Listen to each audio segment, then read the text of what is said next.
Hello, folks, or ladies, and welcome to my hub, which is our hub, CFM Lifestyle Business Hub for women. So today I'm having a little bit of fun, as you may see, and I was just thinking about last year around this time, or not earlier last year, I wouldn't have been like this on camera. I would have been stopping, pausing, saying and thinking, oh my goodness, I'm going to go live. And I was just reflecting on how much time passes by so quickly, to the point that I feel at home now being on camera. So the point is, I didn't start off like this. This has been a progress for over a year now. Imagine. Okay. So on a more serious note, my name is Chico, and if you're watching me on your newsfeed for the first time, welcome to the CFM Elite Women's Lifestyle and Business Hub. And I am an entrepreneur. I'd like to say jack of all trades, but not a jack of all trades. I've got my hands in a few pockets, and have managed to specialize in specific areas. So today I was thinking specifically about tapping into your inner child, and why that is so essential in terms of becoming an entrepreneur in this day and age.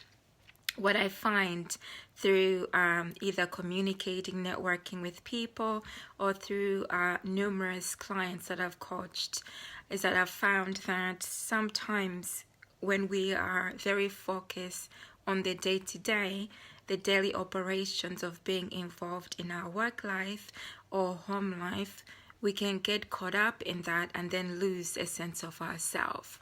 So tapping into your inner child is about, at times, even including like this festive period, it's a time to tap into a space where you can enable yourself to be creative. Like just a few minutes ago, I wasn't like this. Something in me just said, right, you must put this on and play dress up. Why not? What's to stop me? Then come on camera. Yes, crazy things that people do, like me. But the whole point of it is that your creative side is what will take you forward into loving or reviving any passions that you may have lost along the way. And it also enables you to have a space where you can feel less restricted. Because I remember before, when I used to work in my 9 to 5, it was almost serious face and getting into work, although chatting with a few, like my team members, and going into meetings, but still there's a seriousness that once you get out of your home environment, going to the workplace, or when you're commuting, we all get into this serious mode, and the playfulness goes. We get into the hustle and bustle of doing things and getting them done, to the point that when you get home, you're either very exhausted to tap into any other ways of being resourceful. So in terms of what I've done for myself is that when I have those moments, just let it flow. And my creative side is maximizing on the opportunities when I can. I go to the cafe, for instance, local cafes near me, and just reflect, take a notebook with me, observe the people around me, and then that brings in like my creative side as well, in terms of like the content that I want to write, or in terms of what I see as like what's changing in culture as well. And then when I travel, airport is the best place to be creative as well, especially if you've got a long haul flight like I do sometimes. It's a time to meet people, to step out of like your comfort zone and talk to people that you wouldn't normally do. And when you do that, you never know the opportunities that can be presented before you.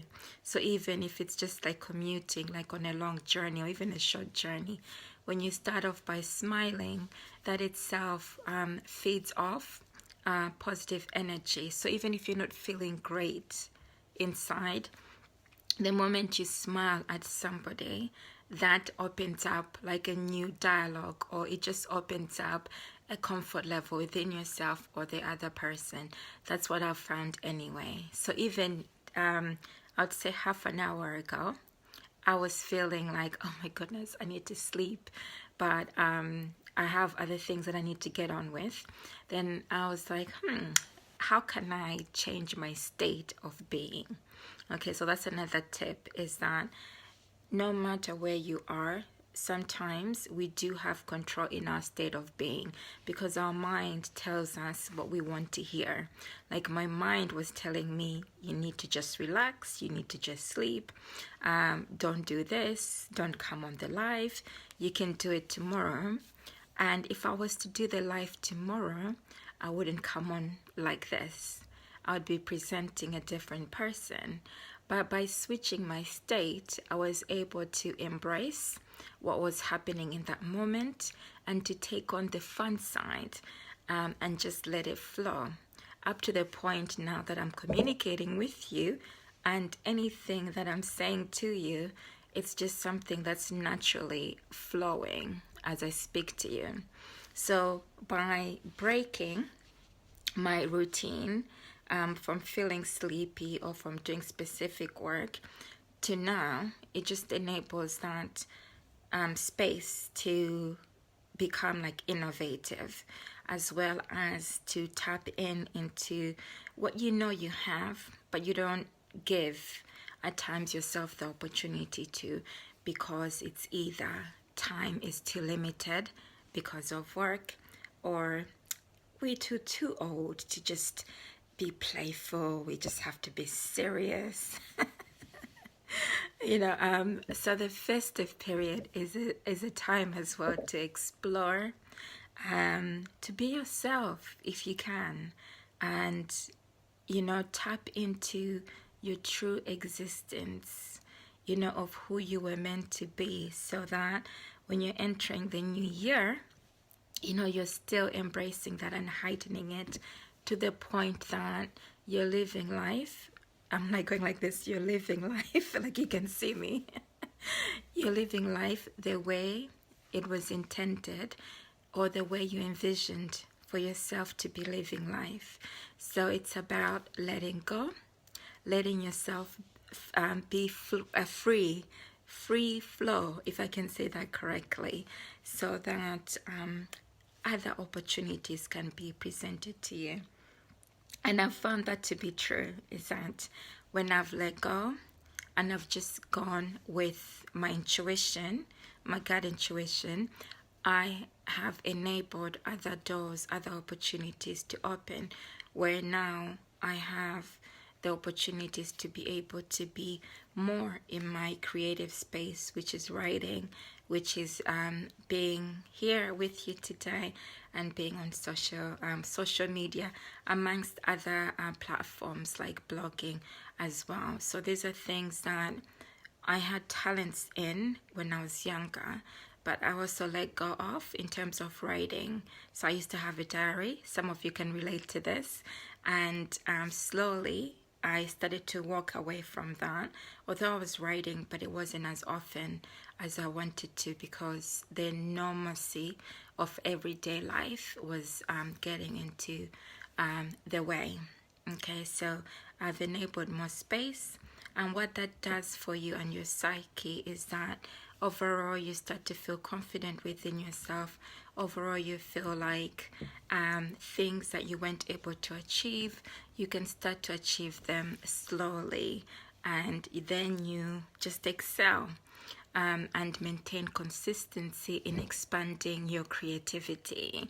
So I could keep going, but this was really a brief connection with you today, and let me know how you yourself explore and tap into your creative side, how you allow yourself to just be you so that you can expand on the other opportunities that will enable you to follow your passions in life.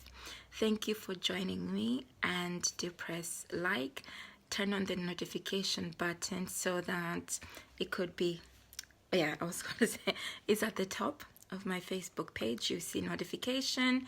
When you press the notification, you can choose the options of when you want to be notified when my live sessions will be coming on. And then if you feel like anything that I've said resonates with somebody else in your life, another lady, just send them this live session as well. Sharing is caring, sharing is loving. So I'm going to say bye for now, and good night or good morning wherever you may be.